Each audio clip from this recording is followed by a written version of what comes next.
행복한 이어 전도회 되시기를 예수님의 이름으로 축복합니다. 오늘 말씀의 제목이 하나님이 만드신 나입니다. 근데 부제가 있어요. 부제가 뭐냐면 행복하게 만드신 나입니다. 하나님이 우리 사람을 행복할 수밖에 없도록 처음에 그렇게 만드셨습니다. 제가 지금까지 살면서 나는 행복하다, 실제로 행복한 얼굴을 하고 행복에 겨워서 그렇게 인생을 평안을 누리는 사람들을 사실상 거의 만나보지 못했습니다. 대부분 사람들이 죽겠다, 힘들다, 어렵다, 괴롭다 뭐 이런 얘기 주로 하지, 하여튼 행복하다 이런 말을 하는 사람은 잘 본 적이 없습니다.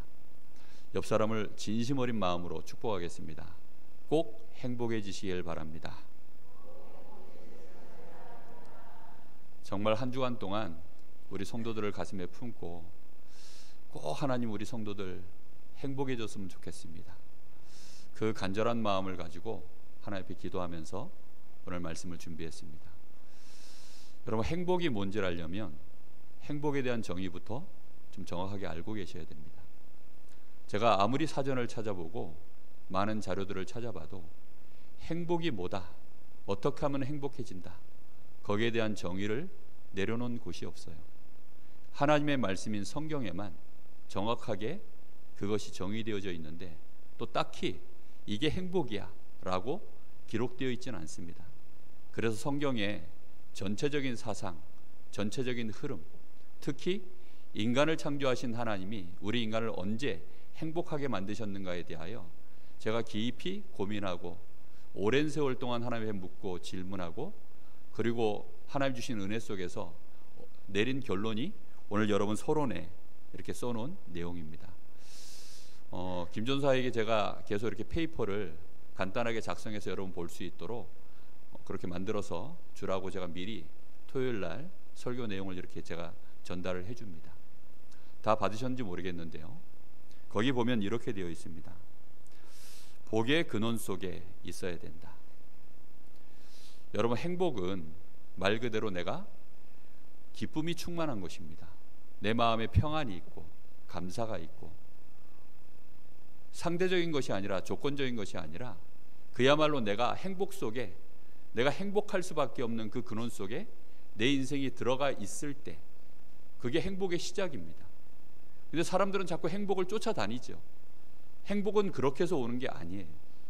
행복과 관련된 명언들을 제가 이렇게 한 주간 쭉 찾아보니까 뭐 좋은 얘기들 많이 써놨어요. 근데 주로 얘기가 뭐냐, 그냥 뭐 욕심을 좀 버리고 오늘 하루를 좀 깨끗하게 살고 심플하게 살고 뭐 즐겁게 살려고 노력하고, 다른 사람 미워하는 생각, 시간 아까우니까 그런 생각 하지 말고, 다른 사람은 원수 짓는 생각들, 그런 거 자꾸 하다 보면 나만 손해니까 그런 짓거리 하지 말고, 가능하면 내가 더 행복해질 수 있도록 좀 약아져라, 지혜로워져라, 뭐 주로 그런 얘기들이에요.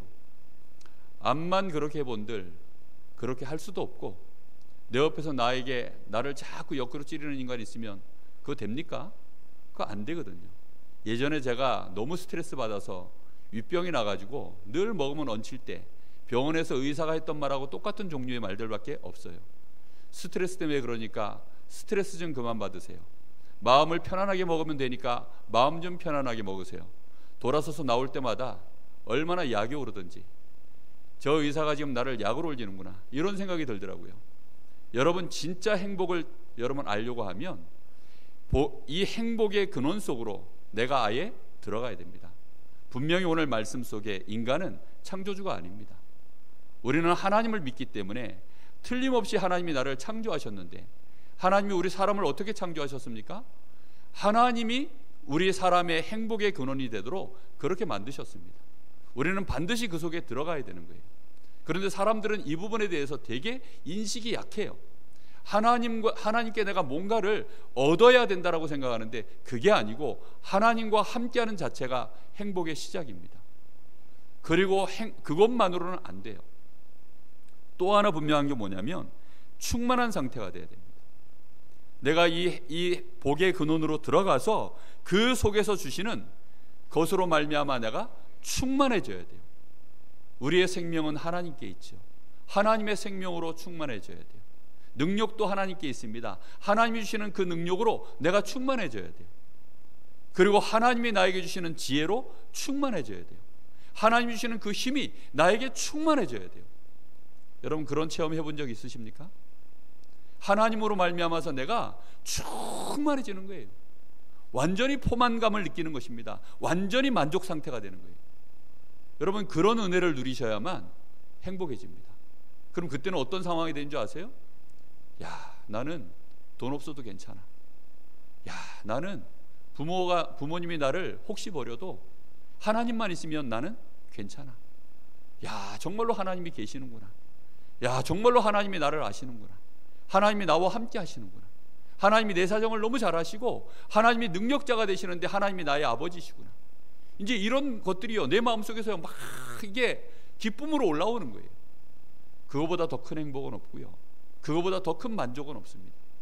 그게 나를 얼마나 안전하게 느껴지는지, 내 인생이요 굉장히 이렇게 보호 속에 있다라는 거, 그리고 하나님의 위로 속에 하나님이 나를 끔찍히 아끼시고 사랑한다라는 거, 이런 것들이요 나에게 충만하게 채워졌을 때 거기서 행복이 이제 진행되는 것입니다. 그러다가 이제 정말로 이제 행복이 터지는 순간이 오는데, 그게 언제냐면 내가 이것으로 충만해져 가지고 드디어 결과가 눈에 보이도록 나타나는 시간이 옵니다.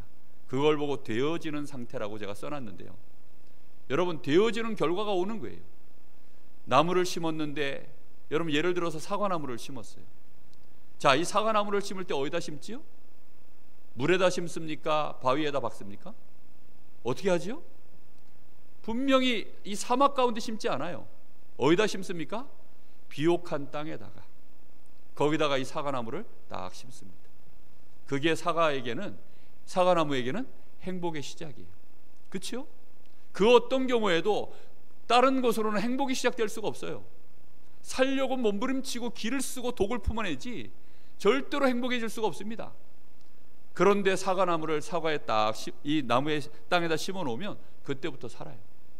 그리고는 여기서부터, 땅에서부터 올라오는 많은 생명의 기운들이 이제 뿌리를 통해서 전달되기 시작하면 이 사과나무가 이제 줄기가 길어지고 튼튼해지고, 병해충으로부터, 많은 바람과 비바람으로부터, 또 저 뜨거운 햇빛으로부터, 그런 것들을 통해서요 이 나무가 자라나기 시작합니다. 단단해지기 시작합니다. 그러다가 드디어 한 6년쯤 7년쯤 지나면 이 나무에 뭐가 맺어지죠? 그 열매가 맺어져서 그 안에 들어있는 씨가 또다시 땅에 떨어지면 그게 이제 생육하고 번성하는 이런 응답으로 쫙 나갈 때, 그제서야 이 사과는 참 행복한 나무가 되는 것입니다. 그렇겠죠. 물고기가 물속에서, 얼마 전에 제가 유튜브를 봤는데요, 이 물고기가 완전히 진흙에 덕지덕지 붙어가지고 누가 봐도 죽은 물고기예요. 야, 정말 너무 불쌍하더라고. 생선이더라고. 그냥 생선이었어요. 생선. 그런데 5초 후에 벌어지는 일 하고 제목이 그거예요. 근데 이 물고기를 갖다가 완전히 죽어서 마른 것 같은데 물속에 딱 넣습니다. 근데 기가 막힌 것은 한 5초쯤 지났더니 아가미가 움직이면서 뽀끔뽀끔 하더니 얘가 숨을 쉬니까 입속에 들어가 있던 진흙, 아가미 속에 들어가 있던 이 진흙들이요, 얘가 뽀끔뽀끔 숨을 쉬니까 팍팍팍 물 밖으로 이게 배출돼 나오더니 얘가 막 힘을 얻더니요 푸르륵 하면서 사라지는 거 있죠.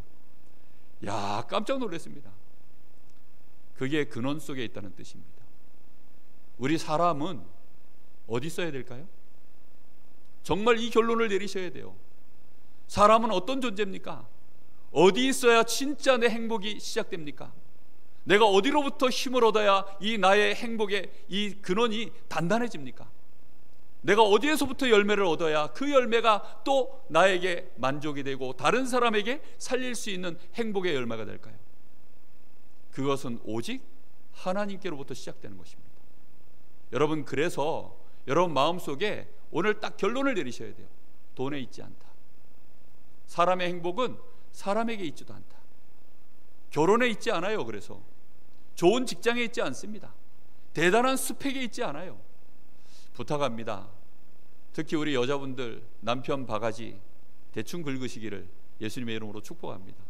하루 종일 남자들 일하고 들어오면 여자들은 이제 물론 여자분들도 요즘 일 많이 하시는데 딱 기다리고 계시다가 남편을 통해서 즐거움을 얻으려고, 남편을 통해서 뭔가 행복을 얻으려고, 결혼할 때도 저 남자를 만나면 행복할 것 같아, 저 남자라면 내 인생을 행복하게 만들어줄 수 있을 것 같아, 그런 환상을 갖고 다들 결혼을 하시지만 얼마 안 가서 그것이 환상이었고 그것이 속았다라는 걸 다 아실 겁니다. 여러분, 미리 알고 결혼하셔야 돼요. 행복한 사람을 만나세요. 나를 행복해 줄 것 같은 사람 말고, 그런 조건을 가진 사람 만나지 말고, 막 성공한 사람들 있잖아요. 누가 봐도 돈 많고 앞으로 미래가 창창해 보이고, 그런 사람이 나를 행복해 주는 거 아닙니다. 사람 자체가 행복한 사람이 있어요. 그런 사람을 찾으세요. 하나님과 함께하는 사람입니다. 여러분, 그래서 오늘 여기 첫 번째 대지에 하나님의 형상에 대해서 설명을 해놨습니다. 여러분, 하나님의 형상이라는 말의 의미를 여러분 잘 마음에 오늘 새기셔야 됩니다. 첫 번째, 하나님의 형상이라는 뜻이 뭐냐? 모든 근원이 하나님께 있다는 거예요. 말 그대로 우리의 생명도, 힘도, 능력도, 지혜도, 우리 인생의 모든 존재 가치도 전부 어디께 있다고요? 하나님께 있어요. 여러분, 정말 이걸 고백하셔야 됩니다. 이거는 단순히 저 북한에서 김일성 수령 아바이를 막 찬양하기 위해서 위대하신 수령 동지하면서 막 수령님은 나의 태양이시고, 수령님은 나의 뭐 생명의 근원이시고, 나의 아버지가 되시고, 이게 지금 그런 미사여구가 아니에요. 이거는 실상입니다. 여러분, 이건 진짜예요. 하나님께 있어요. 여러분, 어디 있습니까? 그러면 한번 묻고 싶어요. 어디 있습니까? 정말 돈입니까? 정말 사람에게 있습니까? 열심히 사는 거에 있습니까? 먹는 거에 있습니까? 아니라니까요. 하나님께 있습니다. 여러분, 그거를 인정하는 것이 하나님을 기쁘시게 하는 믿음의 시작이에요. 여러분, 내가 행복해지는 시작이라니까요. 하나님께 찾으세요. 사람에게 절대 없습니다. 세상 그 어디에도 없어요. 하나님이 인간을 얼마만큼 가치 있게 만드셨느냐? 하나님보다 조금 못하게 만드셨다고 되어 있어요. 하나님보다 조금 못해요. 천사보다도 위대합니다. 하나님보다 조금 못해요. 하나님 얼마나 대단하시죠? 창조주십니다. 엄청난 분이시죠, 그죠? 근데 그 하나님보다 조금 못해요. 그러면 사람을 행복하게 만들고 사람을 만족하게 만들 수 있는 것은 어떤 거여야만 상식적으로 나를 만족시킬 수 있을까요? 사람보다 위대한 것이어야 돼요. 그렇죠? 사람이 만들어 놓은 세상 속에서, 사람들이 추구하고 발전시켜 놓은 그 세상 속에서, 사람이 만든 문화 속에서 사람이 만족이 될까요? 안 돼요. 잠깐은 만족이 됩니다. 그걸 보고 쾌락이라고 해요. 잠깐은 만족을 줄 수 있어요. 그걸 보고 자극적인 기쁨이라고 해서 쾌락을 하고, 쾌락이란 말 자체가요, 기쁠 쾌자에 기쁠 낙자예요. 사람을요 얼마나 막 강하게 자극을 해서 즐거움을 주는 건지.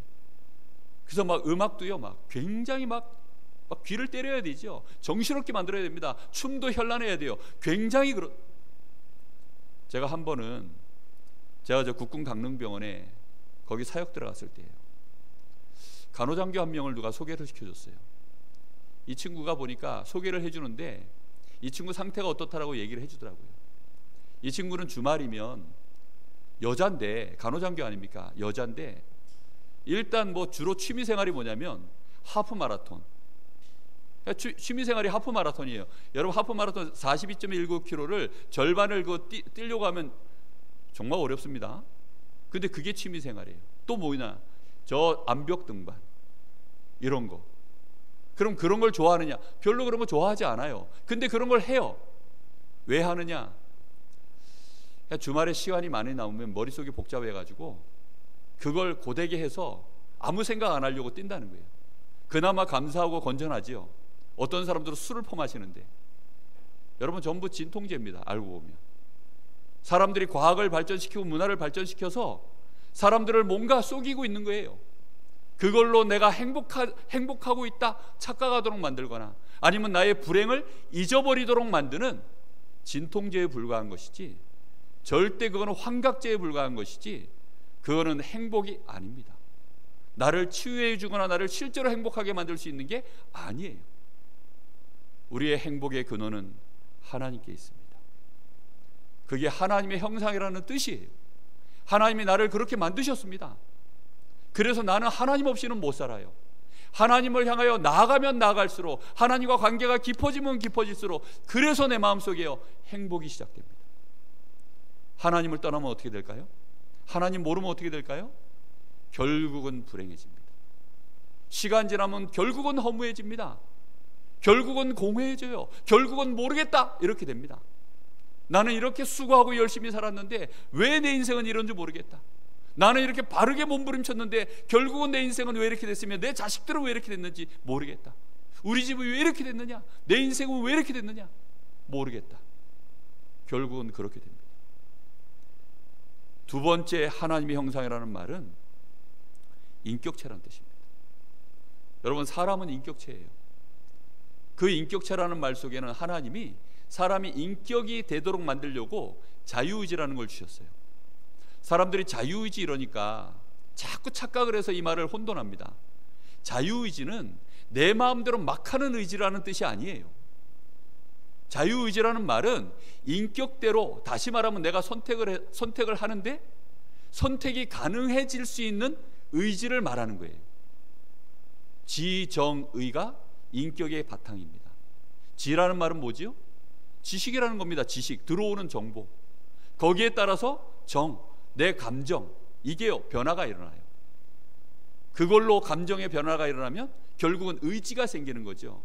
그 지정의가 합쳐져서 인격을 이루는 것입니다. 그럼 주로 나는 뭐를 들었고 뭐를 경험했고 뭐에 대한 지식에 내가 꽂혀가지고 거기에 집중했냐에 따라서 내 마음에 의지라는 게 올라와요. 아, 이거 하고 싶다. 아, 이거 갖고 싶다. 아, 이건 싫어. 이건 좋아. 이런 것들이 내 마음속에 올라옵니다. 그게요 사람마다 다 달라요. 그런데 하나님이 우리 사람을 그렇게 만드셨어요. 왜일까요? 하나님이 우리 사람을요 무조건 딱 붙잡아가지고 너는 나만 좋아해야 돼, 넌 나만 찬양해야 돼, 넌 나와 함께만 있어야 돼, 이렇게 한 것이 아닙니다. 우리 사람이 하나님과 인격적으로 충분히 하나님을 사랑하고 하나님을 좋아하고, 그래서 하나님 앞에 정말로 나를 창조하신 그 하나님 앞에 예배하고 경배하고 하나님을 즐거워하고, 이런 존재로 하나님이 우리 사람이 자유롭게 그걸 할 수 있도록 만드신 거예요. 그래서 자유의지라는 말은 가변적 의지라는 뜻이에요. 여러분, 다른 만물들은요 이런 자유의지가 없어요. 무슨 뜻이냐면 이 의지가 변화될 수 있는데 이 제한된 영역이 있어요. 물고기는 아무리 물 밖에 얘기 들어도요 물 밖에 호기심이 안 생겨요. 물 밖에서 아무리 꼬셔도요 절대로 물 밖으로 나가고 싶은 의지가 안 생깁니다. 짐승들은요 절대로 물속에 들어가가지고 거기서 뭐 상어 잡고 싶고 뭐 물속 안에 용왕님 만나고 싶고 이런 생각이 절대 안 들어요. 왜입니까? 그게 짐승의 한계예요. 본능적으로 물속에 내가 들어가면 죽는구나 이렇게 생각하지, 물고기는 물 밖으로 나오면 난 죽는구나 이렇게 생각하지, 그 뇌가 절대로 그런 식으로 변화가 일어나지 않습니다. 근데 사람은 어떻습니까? 저 달에 뭐가 있지? 진짜 토끼가 있나? 저 지금도 이거 찍고 있나? 생각이 들어서 가볼까? 이러면 가요. 그게 자유의지 때문에 벌어지는 일이에요. 하나님이 우리 사람 뇌를 그렇게 만들어놨어요. 그래서 그 모든 것들이 가능해지도록 우리 사람 뇌를요 어마어마하게 하나님 만들어놨습니다. 이 머리에 과학자들이 하는 얘기입니다. 슈퍼컴퓨터 400억 개가 들어있답니다. 여러분, 400억 개의 슈퍼컴퓨터가 들어있대요 우리 사람 머리에. 요즘 개발된 최고의 컴퓨터 400억 개가 이 안에 들어있답니다. 그러니 무엇이든지 가능해요, 꽂히면. 여러분, 내가 이번에 저 올림픽 보니까요, 야, 그 암벽 등반하는 그거 있더라고요. 그 여자들이 올라가는데, 와, 전 처음에 무슨 컴퓨터 그래픽인 줄 알았어요. 무슨 원숭이 새끼도 아니고 날다람쥐도 아니고 뭐 한 6, 7초 만에 막 올라가는데 나는 이 줄이 매달려 있어가지고 줄이 잡아 끌어올리나 했더니 그것도 아니에요. 와, 사람이 어떻게 그렇게 빨리 올라가가지고 그걸 기어 올라갑니까? 원숭이보다 더 빨리 올라가는 것 같아요. 여러분, 에베레스트 산을 올라가려고 마음 먹으면 누가 훨씬 잘 올라갈까요? 아마도 그런 구조를 가진 짐승이 가장 잘 올라갈 겁니다. 그런데 짐승들은 그런데 올라가려고 미친 짓을 안 합니다. 그런데 사람은 저 꼭대기 한번 올라가 보고 싶다 이러면 올라가요. 그게 자유의지라는 거예요. 사람의 의지는요 계속 바뀝니다. 그러면 우리는 어떻게 하면 될까요? 지난주에도 얘기했죠. 어떤 증거에 계속 집중하느냐. 정말로 살아계신 하나님, 그 말씀과 하나님이 우리에게 주신 증거들에 계속 집중하면 거기서부터 행복해지도록 되어 있습니다. 점점점 하나님을 알고 하나님 속으로 들어가서 하나님으로 말미암아 기쁨이 있고 소통이 되고 정말로 하나님과 사귀게 되는 은혜가 그 속에서 계속 나오는 것입니다. 그런 인격체가 되시기를 예수님의 이름으로 축복합니다.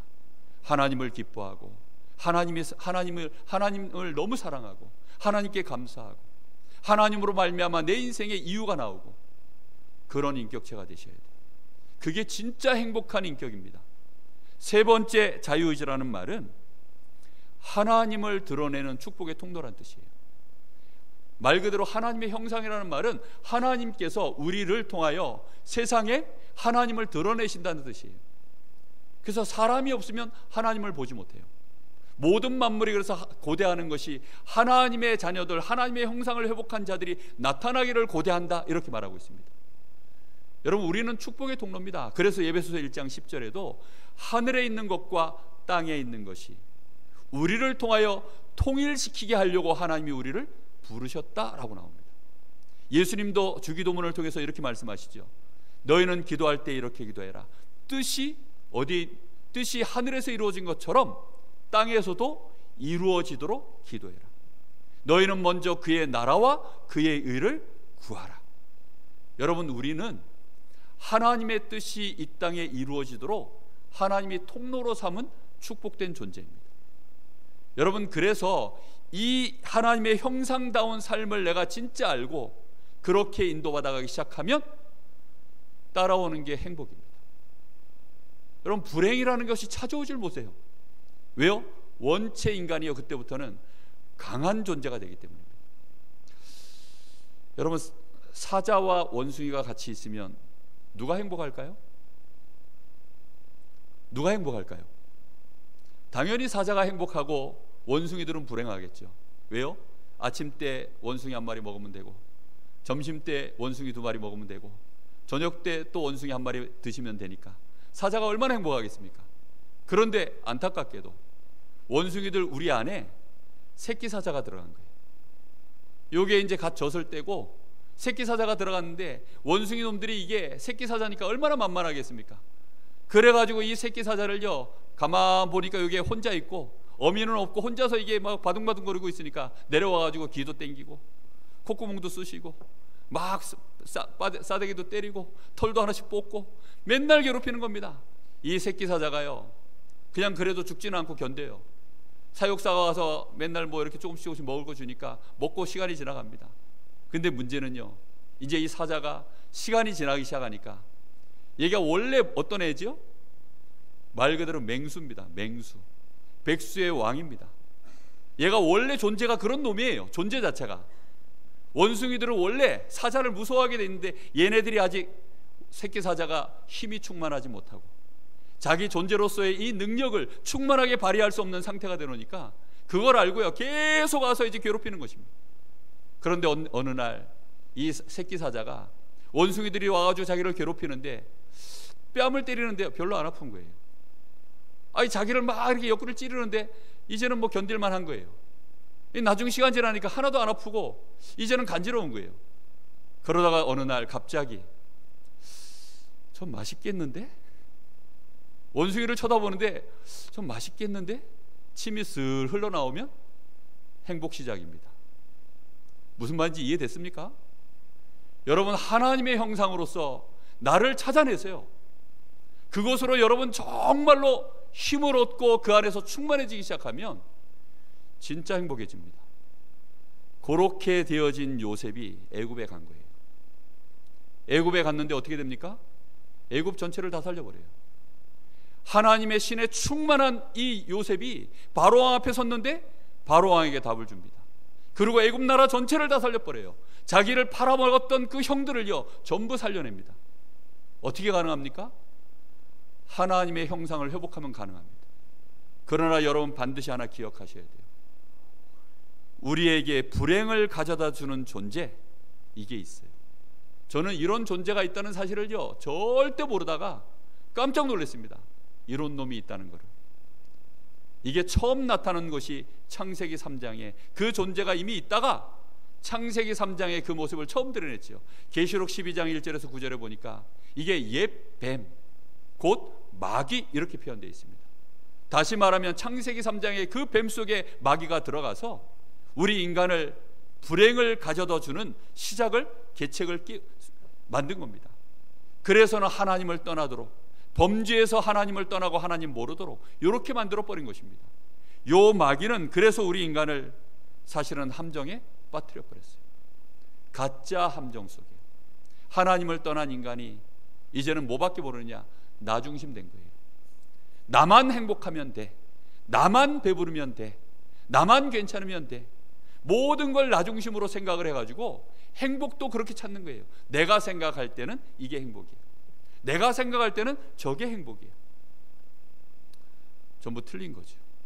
그리고 육신 속에서 행복을 찾도록, 결국은 성공해가지고 행복을 얻는 줄 알고, 그렇게 마귀가 우리 사람을 이 함정 속에 딱 빠뜨린 것입니다. 그러나 행복은 없지요. 그리고 그 행복을 얻으려고 달려가려고 하니까, 성공을 얻으려고 달려가려고 하니까 얼마나 많은 진흙탕 싸움을 해야 됩니까? 그 속에서 자기도 망가지고, 망가진 세상 속에서 공격도 받고 상처도 받고, 그러다 보니요 얼마나 많이 불안할까요? 그러니 어쩔 수 없이 마귀가 또 그 다음 틀을 만들었는데 거기에 끌려가야 되는 것입니다. 점술, 역술, 무속인들 찾아갑니다. 강릉에 아줌마들 그렇게 많이 점쟁이들 찾아간답니다.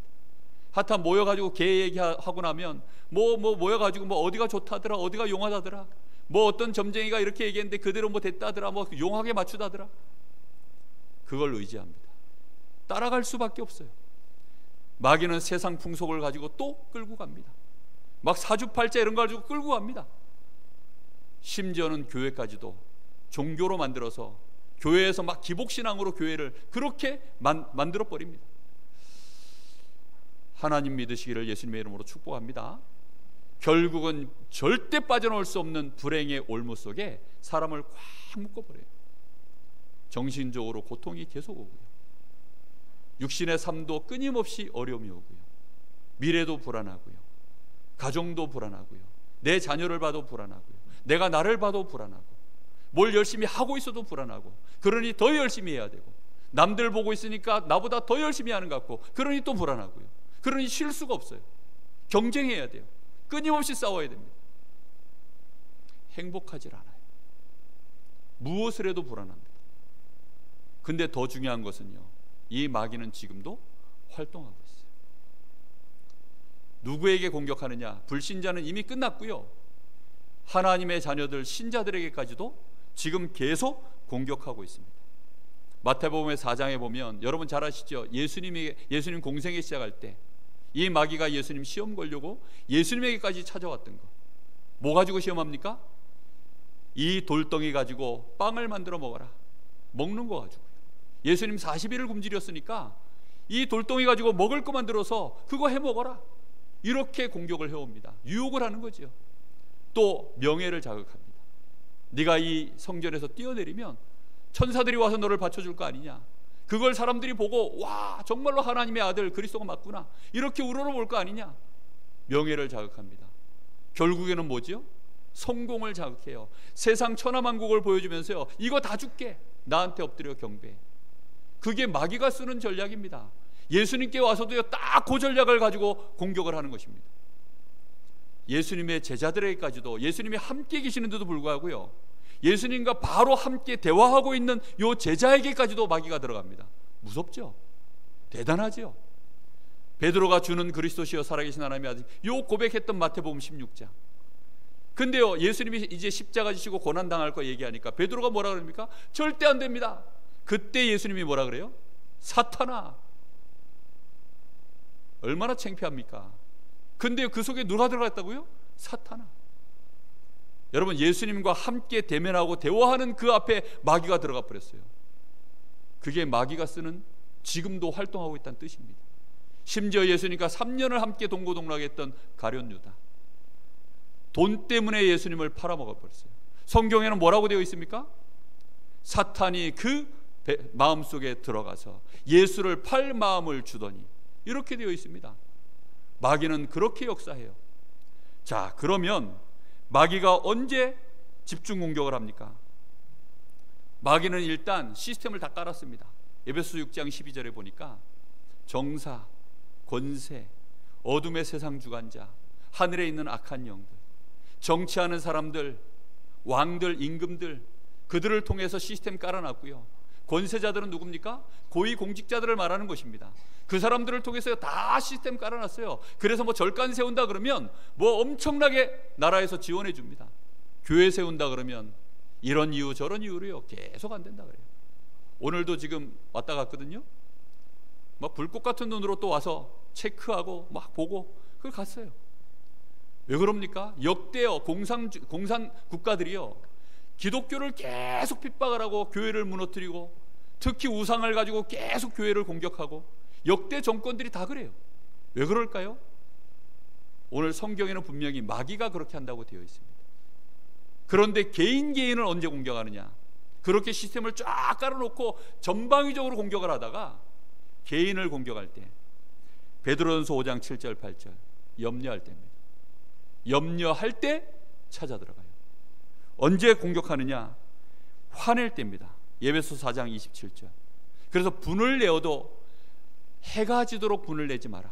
여러분 잠깐 열받는 건 어쩔 수 없어요. 그렇죠? 화나는데 어쩔 겁니까? 그런데 계속 화를 내고 끝까지 분을 품고 그럼 마귀가 틈을 타서 들어간다고 되어 있습니다. 마귀가 언제 집중 공격합니까? 교만해질 때. 디모데전서 3장 16절. 마귀는 원래 천사가 교만해져서 타락한 존재이기 때문에 교만한 인간 너무 좋아합니다. 써먹기 너무 좋아해요. 그래서 마귀는 교만한 사람 볼 때, 내가 교만해졌을 때, 하나님께 영광 안 돌릴 때, 정말로 내가 겸손하게 섬기지 못할 때, 그때 찾아 들어갑니다. 또 언제 집중 공격합니까? 디모데후서 2장 1절에서 26절에 보니까 아예 요때는 마귀의 올무에 딱 걸리는 순간이 있어요. 그 말씀의 내용을 정리해보면 이렇게 나옵니다. 하나님의 말씀을 놓치고, 첫 번째 조건입니다. 하나님의 말씀을 놓쳐버린 거예요. 그리고 말씀을 놓친 이유로 망령되고 헛된 말 계속하고, 도무지 망치는 말들, 사람들 계속 어렵게 만드는 말들, 하나님 뜻과 전혀 상관없는 불신앙의 말들, 그런 말들을 계속할 때, 그리고 말다툼할 때, 말 가지고 계속 네가 잘했니 내가 잘했니 막 말 가지고 시비 걸고 막 율법을 가지고 정죄하고 이런 거 할 때, 그리고 어리석고 무식한 변론 계속할 때. 여러분 무식한 사람보다 무서운 사람이 없어요. 뭐 벽을 문이라고 밀어대는데요 정말 말이 안 통합니다. 이런 변론들을 계속할 때 그런 사람들은 아예 마귀에게 어떻게 된다고요? 목에 목줄이 딱 잡히는 것입니다. 빠져나오시기를 예수님의 이름으로 축복합니다. 다시 말합니다. 하나님의 형상대로 하나님은 우리를 그리스도 안에서 재창조하신 줄로 믿습니다. 결론입니다. 고린도후서 5장 17절에 분명히 이전 것은 지나갔으니 그리스도 예수 안에 있는 자는 어떻게 됐다고요? 새로운 피조물이라 그랬습니다. 그러면 이제는 우리는 하나님의 형상이 다시 회복이 되어졌어요. 그러나 조건이 있습니다. 첫 번째가 뭐냐? 오직 그리스도로 내가 하나님의 형상이 회복되었으니까 이제는 오직 믿음으로 나가셔야 됩니다. 무슨 말입니까? 다른 조건을 다 내려놓으세요. 내가 지금 연약하다, 내가 지금 힘들다, 어렵다, 괴롭다, 또는 뭐 저 사람 때문에, 이 사람 때문에, 그걸 다 내려놓으세요. 내가 오직 그리스도로 말미암아 하나님이 함께 하시는 하나님의 자녀가 됐습니다. 그렇죠? 성삼위 하나님이 지금 나와 함께 하십니다. 거기에 집중하시는 겁니다. 거기에 모든 것들을 다 내려놓고 그걸 무시하라는 말이 아닙니다. 일단 우선순위에서 뒤로 빼세요. 그건 2순위, 3순위로 다 빼세요. 그리고 어떻게 하느냐? 계속 하나님만 바라보세요. 그리고 하나님 주시는 그 힘과 은혜로 충만해진 다음에 그 문제를 다시 쳐다보세요. 무슨 말인지 이해됐습니까? 그 사건을 다시 보세요. 그 다음에 지금 내 이 상황을 그 다음에 보세요. 그러면 정확하게 보입니다. 그러면 마음의 여유도 생기고 마음의 평안도 생기고 답도 나오고, 그리고 하나님 앞에 기도가 되기 시작합니다. 여러분, 그래야만 두 번째 시간표가 와요. 여러분, 오직 그리스도만 붙잡고 하나님 앞에 여러분 자신이 들어가 있음을 꼭 누리시기를 바랍니다. 그게 첫 번째예요. 내가 행복해지는. 하나님이 만드신 나는 딱 그렇게 되게 돼 있어요. 말을 행복이라는 단어를 썼을 뿐이지 내 인생 자체가요, 형통해지고 잘 되는, 축복받는 길은 딱 그겁니다. 내가 축복을 받은 결과로 행복해지는 거 아닙니까? 내가 성공한 결과로 행복해지길 바라는 거 아닙니까? 행복 자체가 나에게 오는 시작, 오직 그리스도로 내가 하나님 자녀 된 것, 하나님이 나와 함께 하시는 것, 그 속에 깊이 들어가시기를 예수님의 이름으로 축복합니다. 모든 문제를 다 넘어가 버리세요. 알겠습니까? 혹시 죽을 일이 와도 넘어가 버리세요. 왜지요? 그리스도가 나의 죽음을 담당하셨습니다. 어떤 문제가 와도 다 넘어가세요. 그리스도가 다 끝내셨습니다. 그러니 그리스도 붙잡고 이제는 하나님께 감사하시면서, 그리고 두 번째로 하셔야 됩니다. 이제 정말로 충만해지는 시간으로 가는 거예요. 뭘로요? 오직 성령으로. 하나님, 나에게 이제는 성령 충만 주셔서 영력을 주십시오. 영적인 힘을 달라고 기도하세요. 나에게 지혜를 주십시오. 하나님, 나에게 건강을 주십시오. 체력을 주십시오. 나에게 경제력을 주시고 만남의 축복, 인력을 주십시오. 지금부터 끊임없이 그 기도로 여러분 충만해지시기 바랍니다. 정복하고 다스리는 역사가 벌어집니다. 반드시 그런 일이 벌어져요. 계속 기도하세요. 계속. 그리고 마지막으로 뭐 하면 되느냐? 시간이 지나면 행복의 결과가 나옵니다. 행복의 열마가 맺어져요. 그걸 보고 증인이라고 합니다. 나는 그리스도의 증인, 하나님의 형상으로 참 행복의 증인 내가 되겠다. 이렇게 지금부터 여러분 마음 먹으세요. 조건이 돈에 있지 않기 때문에 누구나 가능합니다. 그렇죠? 조건이 좋은 대학 졸업장에 있지 않기 때문에 누구나 가능합니다. 조건이 나이에 있지 않아요. 그래서 누구나 가능합니다. 아멘? 여러분, 정말로 이걸 인정하시고 누구나 가능하구나. 그래서 복음인 거예요. 조건이 뭔가 있다면 이거는 복음이 아닙니다. 그거는 세상에서 말하는 행복이지, 그런 행복은 조건 없는 행복이어야 진짜 누구나 가능한 행복이에요. 참 행복이거든요. 여러분이 이렇게 행복자가 되시기를 예수님의 이름으로 축복합니다. 그래서 하나님의 나라를 이루시고 흑암 권세를 무너뜨리는 그런 힘 있는 행복자, 전도자 되시기를 예수님의 이름으로 축복합니다. 우리 옆 사람에게 한 번만 더 축복하겠습니다. 당신은 행복자입니다. 기도하겠습니다. 하나님, 감사합니다. 하나님께서 우리를 참 행복의 사람으로 어떻게 만드셨는지 오늘 말씀 속에서 분명하게 듣게 하셨사오니, 두 번 다시 사단에게 속아서 사단의 집중 공격을 당하는 염려 속에, 근심 속에, 불신앙 속에 하나님의 말씀을 놓치고 어리석고 헛되고 망령된 말 속에 빠져있지 말게 하시고, 이제는 진실로 그리스도 안에서 하나님을 바라보게 하시고 하나님께 나아가게 하시며, 믿음의 주여 온전케 하시는 이인 예수를 바라보며 예수를 생각하다가 하나님이 나의 아버지이심을 보게 하시고 하나님이 나를 사랑하시며 하나님이 나와 함께 하심을 누림으로 이제는 약속하신 주의 성령으로 충만해져서 하나님의 나라를 이루는 참 행복한 전도자로 우리 모든 사랑하는 성도들 서도록 주신 말씀 그대로 하나님 축복하여 주옵소서. 살아계신 예수님의 이름으로 기도하옵나이다.